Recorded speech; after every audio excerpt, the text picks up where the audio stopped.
Hello and welcome to a Smurd P video, and today we're looking at X-Men issue 32, and I've got the trading card variant cover with Iron Man on the front and on the back, and he is a real ally at present with the X-Men, or mainly Emma Frost. So our beginning of the story actually begins on the lighthouse, on a character who sort of hovered in the background throughout the whole Krakoa era, and he is the sole survivor. He is Jumbo Carnation's beau, and well, he doesn't need to hide. But Orchis have sent an assassin to kill him, and look who crops up out of the blue. Beautiful Lockheed to save the day. So Emma Frost is trying to help those in play, the resistant, do many things, etc. So she's updating them that the weapons platform in orbit has been destroyed by the talented X-Woman Polaris.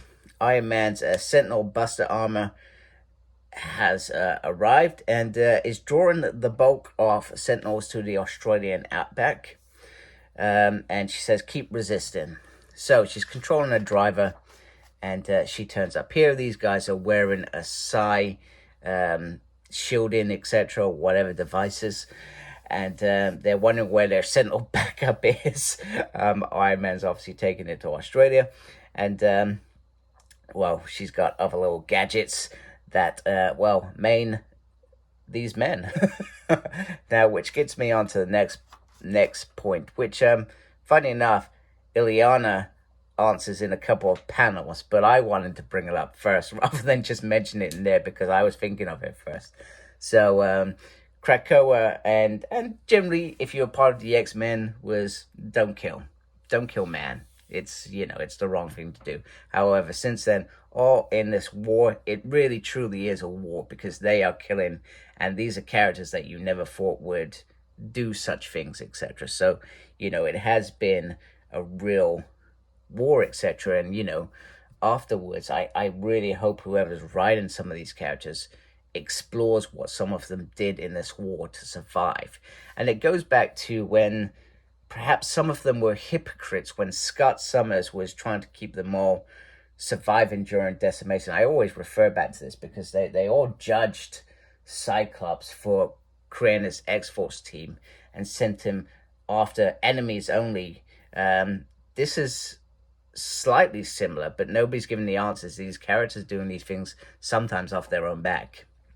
So they're consciously doing this, whereas the X-Force, those folks that were doing it, were generally perhaps already sort of inclined. You had Archangel when in that mood, Wolverine, obviously, X-23, Wolfsbane at one point. There's some others, but I can't remember. You got Vanessa in there, who probably wasn't doing much of the killing. Domino. So anyway, Illyana is back. She is ill. She has nanites cursing through her things, and that was to stop her from jumping between the things. And she really struggles through the next panel. She mentions that she followed that rule on Krakoa about killing, no killing. That was one that she generally think, but as there's no cancel, all gloves are off. And she finally gets to this sort of doctor dude who she was hoping was perhaps gonna give her something. He also refers to things would have perhaps worked out differently if the AI hadn't partners trusted us as well. But clearly the AI doesn't trust humans as much as perhaps you would think they do. They're almost using humans as a tool to achieve their goal, etc. So as their nanites have been multiplying, etc., they are going to kill her. She is on her last legs, and he knows it. He is ready to kill her, but Shadowcat comes flying in to rescue. So Shadowcat this was already a mission to come here and kill these people and take out this station, etc. But Emma Frost did say she had sent backup, and that backup is in the form of Polaris. Now, there's two options here. Get to Emma Frost, and she can help Illyana deal with the pain.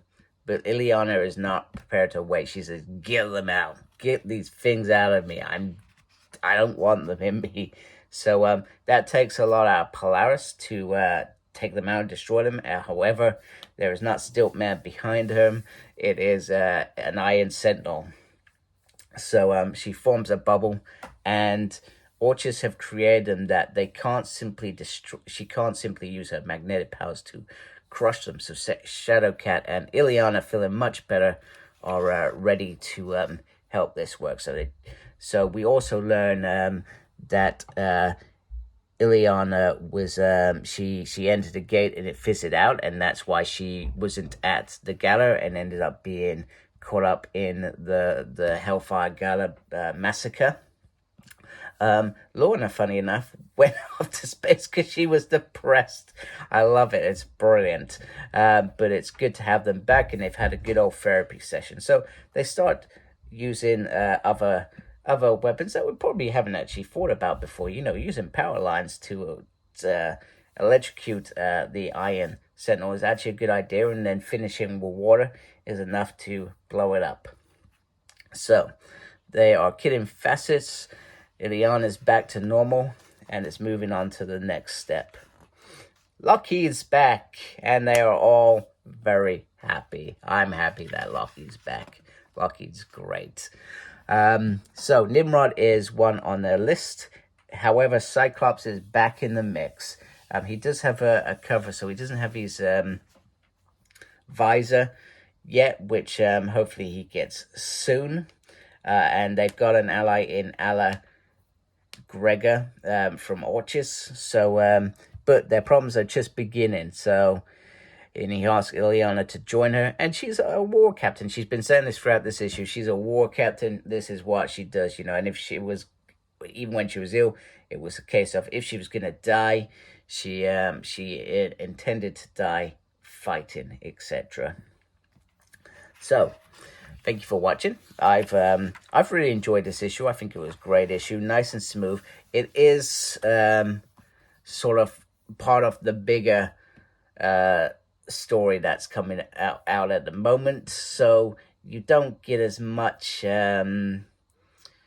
what's the word, it's sort of fills in around this event, so it's not its own story, but it has its own merits in there anyway. It's dealing with most of the characters that are in X-Men as well, and I think it does a good job.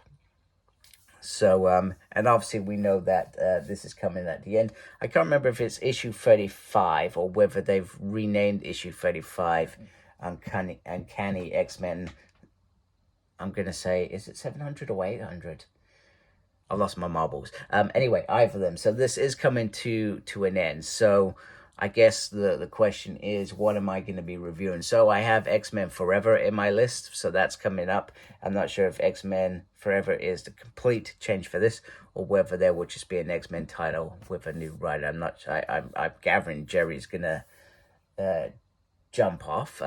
That's if I've understood it right. I could have completely misunderstood the whole thing, and you know, it carries on after they've done that amazing issue, but I'm under the impression that it finishes. So anyway, hope you like my video. If you do, please support my channel by subscribing. Thank you for watching. Thank you to those already subscribed to my channel.